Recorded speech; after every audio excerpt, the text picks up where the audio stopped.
Hey les potes, salut à tous, aujourd'hui toute nouvelle vidéo, donc c'est mon cas 58. Donc on se retrouve pour un petit tuto sur la moto. Voilà, je vais vous parler des 10 points pour bien entretenir votre 50. Parce que malgré tout une 50, ça s'entretient, ça sont tout le temps en panne. Bon, ça tombe quand même en panne, mais ça n'entretient pas. Mais on n'y peut rien, c'est des 50. C'est des beaux tas de merde.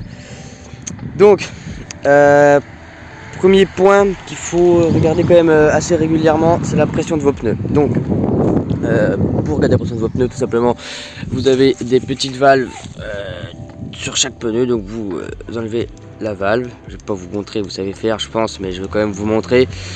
Vous enlevez la valve. Putain, vous enlevez la valve. Et puis vous gonflez votre pneu. Donc normalement vous avez une fiche technique sur votre moto pour regarder combien de barres vous mettez. Après ça dépend, hein. Chaque moto est différente. Moi je crois qu'il doit y avoir une barre 8 dedans, il me semble, mais chaque moto est différente, hein.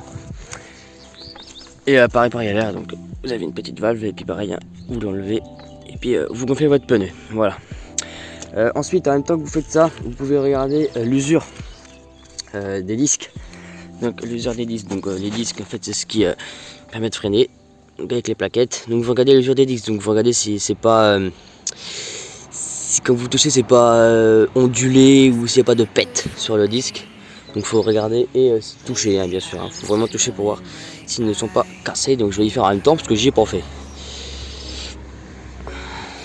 Non. Ensuite vous vous penchez comme ça et vous regardez vos plaquettes. Donc moi, vous voyez, j'ai encore un peu de marge. Je ne sais pas si vous voyez. Pire. Attendez.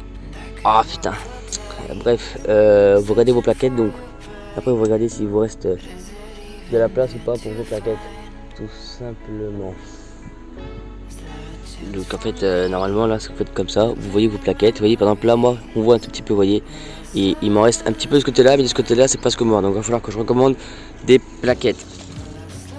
Il faut regarder aussi l'état de vos pneus. Donc si vos pneus sont morts, il faut les changer. D'ailleurs les miens, alors bientôt il va falloir que je les change. Donc en fait, donc pour voir, donc si vous avez une moto enduro, pour voir si vos pneus sont morts, bah, vous regardez si vous avez encore beaucoup de crampons ou pas, de gomme sur le crampon ou pas. Moi j'en ai presque plus. Il va falloir que je change le pneu. Et sur les pneus super mode, je pense que faut regarder si les lisses ou pas. Voilà. Donc ensuite il va falloir regarder donc l'état des plaquettes. Il faut regarder la garniture aussi en même temps. Mais bon, c'est un peu dur de regarder quoi.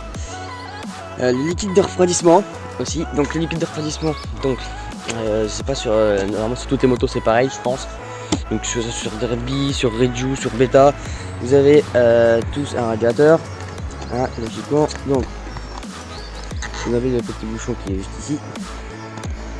C'est un peu merdique sur le Reju.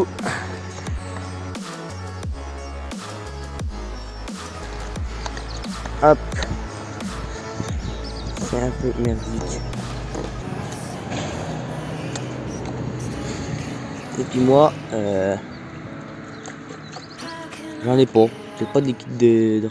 En fait, c'est un masque que je fais, je venais de démonter le carbu, donc c'est normal. Refroidissement. Il va falloir que je en remette. Il va falloir que j'aille en mettre. Je vais en remettre juste après. Voilà. Donc, il faut regarder le liquide de refroidissement. D'ailleurs, j'ai bien fait cette vidéo. Ensuite, regardez aussi la tension de la chaîne. C'est assez important. C'est assez important de regarder la pression de la chaîne. Donc, moi, elle est bien, elle est nickel. Elle est pas trop tendue, pas détendue non plus. Elle est nickel, elle est bien. Et aussi, pensez à graisser. Donc, regardez si votre chaîne est tendue, il faut y faire à peu près une fois par mois. Regardez si vous graissez votre chaîne, il faut y faire après chaque sortie ou une fois par semaine, on va dire à peu près. Toutes les semaines, quoi, faut y faire. Voilà. Ensuite, il faut regarder l'état de votre bougie. Donc si elle est pas trop blanche et pas trop noire. Il faut que votre bougie elle ait une couleur brique ou une couleur marron un peu. Mais pas trop non plus. Il faut qu'elle soit pas trop blanche et pas trop noire. Voilà. Ensuite, il faut regarder si toutes vos durites ne fuient pas ou ne sont pas pétées. Bon, moi j'ai un petit problème de carbu, donc pour l'instant toutes mes durites elles sont pas branchées. Donc je pour rembourser, pour regarder, il faut regarder si toutes vos durites ne sont pas pétées ou voilà. Ensuite, une fois que vous avez regardé vos durites, enfin après c'est pas un ordre, hein, faut faire ça, voilà, vous faites pas d'ordre, mais il faut faire regardez, enfin graisser tous les axes en fait. Par exemple là, le sélecteur. Faut graisser et mettre un petit peu de WD-40, vous voyez juste ici, pour ça sert à rien, mais juste pour éviter que ça s'use plus vite quoi. Pareil vers la pédale de frein aussi, faut en mettre. Ah, un petit peu de graisse, ça fait jamais de, voilà, ça fait jamais du mal. Donc ensuite il faut regardez le liquide de frein. Donc le liquide de frein, moi à l'arrière il est là, donc vous voyez c'est bon, j'en ai. Voilà, j'en ai, et à l'avant normalement il doit être là, mais moi j'arrive pas à voir, c'est le mien. Sur les miennes j'arrive pas à voir.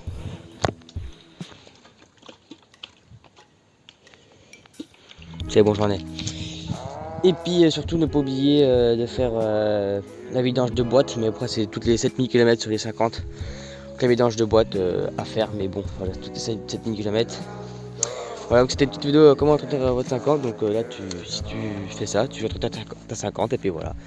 Faut faire ça voilà, régulièrement, assez régulièrement on va dire. Et j'ai oublié aussi, mais j'y ferai une prochaine vidéo. Pensez à laver votre filtre à air, donc vous enlevez la selle, il est en dessous normalement. Pensez à laver votre filtre à air, donc un petit coup d'eau, vous le frottez un petit peu, vous le mettez sur le radiateur, ou vous le séchez avec un sèche-cheveux, et puis vous le mettez sur votre moto, voilà. L'idéal c'est d'en avoir deux, des filtres à air, comme ça celui qui est en train de se laver, vous pouvez en mettre un autre en attendant, et puis voilà. Et le filtre à air aussi, voilà. Bon, j'espère que cette vidéo vous aura plu, comment traiter votre 50, et on se dit à une prochaine fois. Allez, à plus.